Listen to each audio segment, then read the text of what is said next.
ഭരണമാറ്റത്തിന് ശേഷമുള്ള കൂട്ടസ്ഥലമാറ്റം സഭയിൽ ഉയർത്തി പ്രതിപക്ഷം. സ്ഥലമാറ്റത്തിൽ സ്ഥാപിത താൽപര്യക്കാരെ അഴിഞ്ഞാടാൻ വിട്ടാൽ പവർ ബ്രോക്കർമാരും ദല്ലാളന്മാരും അധികാരത്തിന്റെ ഇടനാഴികളിൽ ആധിപത്യം സ്ഥാപിക്കുമെന്ന് പ്രതിപക്ഷ നേതാവ് പിണറായി വിജയൻ പറഞ്ഞു. ഭരണമാറ്റത്തിന്റെ പേരിൽ ഇതിനെ ന്യായീകരിച്ചാൽ ജീവനക്കാരുടെ ശക്തമായ പ്രക്ഷോഭം ഉയരുമെന്നും പിണറായി നിയമസഭയിൽ പറഞ്ഞു. സ്ഥലമാറ്റങ്ങൾ ഭരണ സൗകര്യത്തിനു വേണ്ടിയാണെന്നായിരുന്നു ഭരണപക്ഷത്തിന്റെ മറുപടി. സർക്കാരിന്റെ സത്യപ്രതിജ്ഞയ്ക്ക് മുമ്പ് തന്നെ സംസ്ഥാനത്ത് സ്ഥലമാറ്റങ്ങൾ തുടങ്ങിയെന്നായിരുന്നു പ്രതിപക്ഷ ആരോപണം. പോലീസിലും അതുപോലെ തന്നെ പൊതുവിദ്യാഭ്യാസ വകുപ്പിലുമടക്കം അനധികൃതമായ സ്ഥലമാറ്റങ്ങൾ നടന്നു. പല സ്ഥലമാറ്റങ്ങളും പിന്നീട് അഡ്മിനിസ്ട്രേറ്റീവ് ട്രിബ്യൂണൽ ഇടപെട്ട് സ്റ്റേ ചെയ്തു. നീതിരഹിതമായ ചട്ടവിരുദ്ധമായ സ്ഥലമാറ്റങ്ങൾ നടക്കുന്നത് ഇതായിരുന്നു വി ജോയ് അവതരിപ്പിച്ച റൂൾ 50 നോട്ടീസിലെ പ്രധാന ആരോപണം. പാർലമെന്ററി കാര്യമന്ത്രി സണ്ണി ജോസഫാണ് സർക്കാരിന് വേണ്ടി നോട്ടീസിന് മറുപടി പറഞ്ഞത്. ഒരു കാരണവശാലും അത്തരം സ്ഥലമാറ്റങ്ങൾ ഉണ്ടായിട്ടില്ല. ഭരണപരമായ സൗകര്യത്തിന് വേണ്ടിയുള്ള സ്ഥലമാറ്റങ്ങൾ മാത്രമാണ് ഉണ്ടായിട്ടുള്ളത്. കഴിഞ്ഞ സർക്കാരിന്റെ കാലത്ത് 10 വർഷം സെക്രട്ടേറിയറ്റ് പോലും കാണാത്ത ഉദ്യോഗസ്ഥരുണ്ട്. ഒരു ഡസനിലേറെ തവണ സ്ഥലമാറ്റപ്പെട്ട സർവീസ് സംഘടനാ നേതാക്കളുണ്ട്.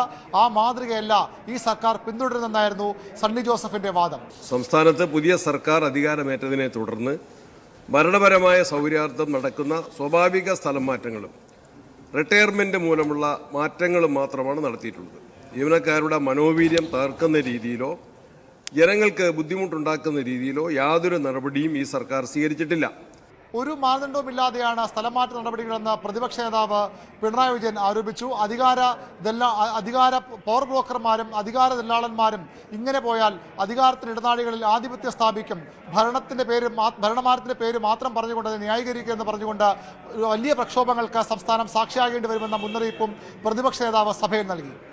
ചില സ്ഥാപിത താൽപര്യക്കാരെ അഴിഞ്ഞാടാൻ വിട്ടാൽ എങ്ങനെയാണ് ജനതാൽപര്യം സംരക്ഷിക്കാനാവുക?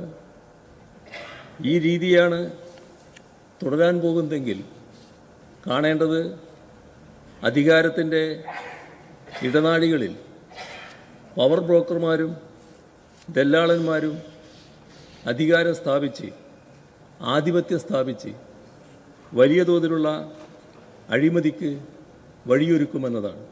മന്ത്രിയുടെ മറുപടിയിൽ തൃപ്തരാകാതെയാണ് പ്രതിപക്ഷം സഭ വിട്ടിറങ്ങിയത്. ഇതിനിടെ സണ്ണി ജോസഫിന്റെ അളിയന്റെ അടുത്ത ബന്ധുവിനെ അദ്ദേഹത്തിന്റെ പേഴ്സണൽ സ്റ്റാഫിൽ നിയമനം നൽകിയതിനെതിരെ വിമർശനമുണ്ടായി. വി ജോയിയാണ് സഭയിൽ വിമർശനം ഉന്നയിച്ചത്. നിങ്ങൾ ബന്ധു നിയമനം നൽകുകയാണ് നിങ്ങൾ ബന്ധു നിയമനം നൽകുകയാണ്. കേരളത്തിലെ ഒരു മന്ത്രിയുടെ അഡീഷണൽ പ്രൈവറ്റ് സെക്രട്ടറിയായി അളിയനെ നിയമിക്കുകയാണ് നിങ്ങൾ. എന്നാൽ ഈ വിഷയത്തിൽ സണ്ണി ജോസഫ് പ്രതികരിച്ചിട്ടില്ല. അദ്ദേഹം ഈ വിഷയം കേട്ടതായി പോലും നടിച്ചിട്ടുമില്ല. ബന്ധു നിയമന വിവാദം എന്ന തലത്തിലേക്കാണ് CPM സണ്ണി ജോസഫിന്റെ അടുത്ത ബന്ധുവിന്റെ നിയമനത്തെ ഉയർത്തിക്കാട്ടുന്നത്. കൂടുതൽ വാർത്തകൾക്ക് News 18 Keralam YouTube channel subscribe ചെയ്യുക.